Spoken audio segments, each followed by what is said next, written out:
अब हमारा बाजार कल वो था तो roller coaster session, sharp rejection मिला 26,000 के स्तरों पे। पर ये बात हुई भी थी, आप तेजी में बने रहिए, रेजिस्टेंस बंद के इर्द गिर्द चेक करिएगा और मुनाफा वसूली का जोन होगा वो हमारे रेजिस्टेंस बैंड 1 की जो सुबह 7 बजे चर्चा हुई थी, उन्हीं जोन्स पर प्रॉफिट टेकिंग इवेंचुअली आई। पर वीरू, ब्रॉड ट्रेंड कैसा, अहम लेवल्स क्या वॉच आउट करने हैं आज के ऑल इंपॉर्टेंट सेशन? किस करवट ऊंट बैठ रहा होगा। बिल्कुल बिल्कुल। आप छुट्टी लेना, देखिए आशीष, कल परसों छुट्टी लेना, गला खराब है तो। कल नहीं नहीं नहीं, अब काफ़ी सूरत हाल ठीक है, कोई दिक्कत की बात नहीं, बाकी थोड़ा बहुत तो होता रहेगा। देखिए आशीष, कल का सेशन जो था ना वो एक क्लासिकल केस ये था, वो जो आपको रिफ्लेक्ट कर रहा था कि एग्जिट पोल के बाद जो हमको सर्कमस्टेंसेस और स्टैट्स मिले थे, हमने बिल्कुल उसके अनुरूप ट्रेड किया। कल बेस वन था 779। थीम ये थी कि 10 डेमा के ऊपर के डिप को या फिर सबसे बड़े पुट राइटर के ऊपर के डिप को बाय करिए और प्लीज अपना ट्रेड ले जाके छोड़ दीजिए 26,000 के आसपास। क्यों? 26,000 पे both in monthly and weekly contract सबसे बड़े कॉल राइटर्स थे।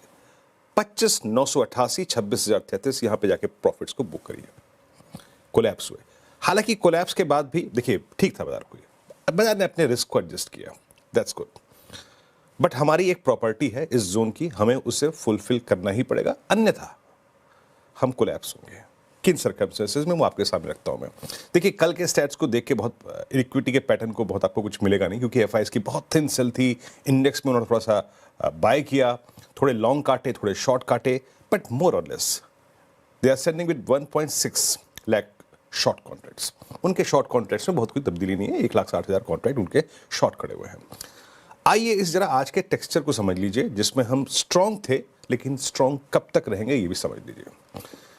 26,000 पे अभी भी ये देखिए, ये 1.6 लाख नेट शॉर्ट कॉन्ट्रैक्ट है। इस सेशन को समझ लीजिए, 26,000 पे अभी भी सबसे बड़े कॉल राइटर हैं। उन्होंने इवन एग्जिट पोल के बाद और even on the day of counting एक स्ट्रांग ग्रिप रखी है। 26,000 का कॉल राइटर, 92 लाख शेयर्स यहां पे खड़े हैं, both in weekly and monthly, याद रखिएगा, not exactly in weekly in isolation, नहीं, वीकली और मंथली दोनों।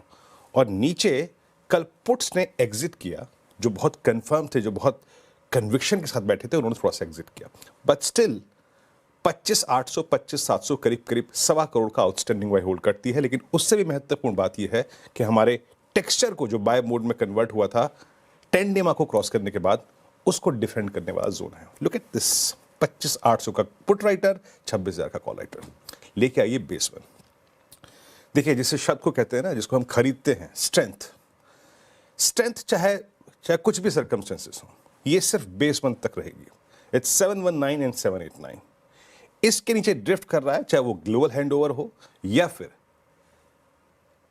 Election result versus exit poll, अगर कुछ खराब हुए तो we will drift towards base 2 in that case आशीष।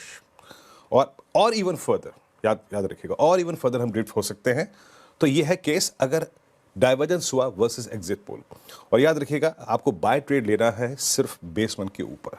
अगर उसके ऊपर during the day with election outcome अगर सस्टेन करे, then we will take a buy trade और अगेन फोकस करेंगे टुवर्ड्स RS1 यानी 26,000 का जोन। और अगर हम बिल्कुल पैरिटी एस्टेब्लिश कर गए एग्जिट पोल के नंबर से, तो हम शायद इन दैट केस 26,033 को क्रॉस करके फर्दर जाएंगे और अक्टूबर के स्विंग हाइस को रिविजिट करेंगे। बट याद रखिएगा, पैमाना स्ट्रेंथ का सिर्फ बेस वन है, दैट 10 डेमा and that put writers. Any negative news flow और स्टैट्स आउटकम, वो आपके बेस वन को अगर ब्रीच करता है तो वीकनेस आएगी, and play accordingly. Same case with Nifty bank. देखिए निफ्टी बैंक में कल एक चीज थी आशीष कि PSUs थोड़ा सा प्रॉफिट टेकिंग देख रहे थे, बट कमांडिंग पोजीशन में था इन आइसोलेशन ICICI बैंक। उसने ही सूरत हाल बदल दिया, ऑल टाइम हाई दिया और क्या खूबसूरत ट्रेड दिया। 58,100 तक ड्रिफ्ट हुआ, बेस वन तक बाय ट्रेड इमर्ज हुआ, डे हाई पर RS1 को टेस्ट किया, बट कोलैप्स हुआ। बाजार ने अपने रिस्क को एडजस्ट किया। कॉल राइटर्स अभी भी बहुत बड़े हैं 58,500 पे, जो कल का हाई जोन है, बट 58,000 पे पुट राइटर भी है, 58,000 पे हमारे कुछ शॉर्ट टर्म एवरेजेस भी हैं। बेस लेके आइए स्क्रीन पे प्लीज। जैसे कि मैंने निफ्टी के केस में एस्टेब्लिश किया, मैं अगर स्ट्रेंथ को बाय करने का इच्छुक हूं, मैं चाहे वो 10 बजे हो, चाहे वो 1 बजे हो, चाहे वो 2 बजे हो, सिर्फ उस स्ट्रेंथ को बाय करूंगा जो कि बेस वन के ऊपर परसिस्ट करेगी। इन एनी केस अगर निफ्टी बैंक अगर किसी डिसअपॉइंटमेंट में बेस वन तोड़ता है तो अटेम्प्ट मत कीजिएगा लॉन्ग का। In that case we will drift towards base 2। But अगर नंबर स्टैट्स हमारे फेवर में रहे, एनडी के फेवर में रहे और हम बेस 1 को होल्ड करते हैं तो वो डिप काम करेगा और आप अगेन प्रोसीड करेंगे टुवर्ड्स RS1। तो आशीष, दोनों इंडस्ट्रीज पे आज पुट राइटर्स के और शॉर्ट टर्म एवरेजेस के क्लस्टर बेस 1 बहुत महत्वपूर्ण है एस्टेब्लिश करने के लिए कि हम स्ट्रॉन्ग हैंड में हैं या फिर वीक। आशीष।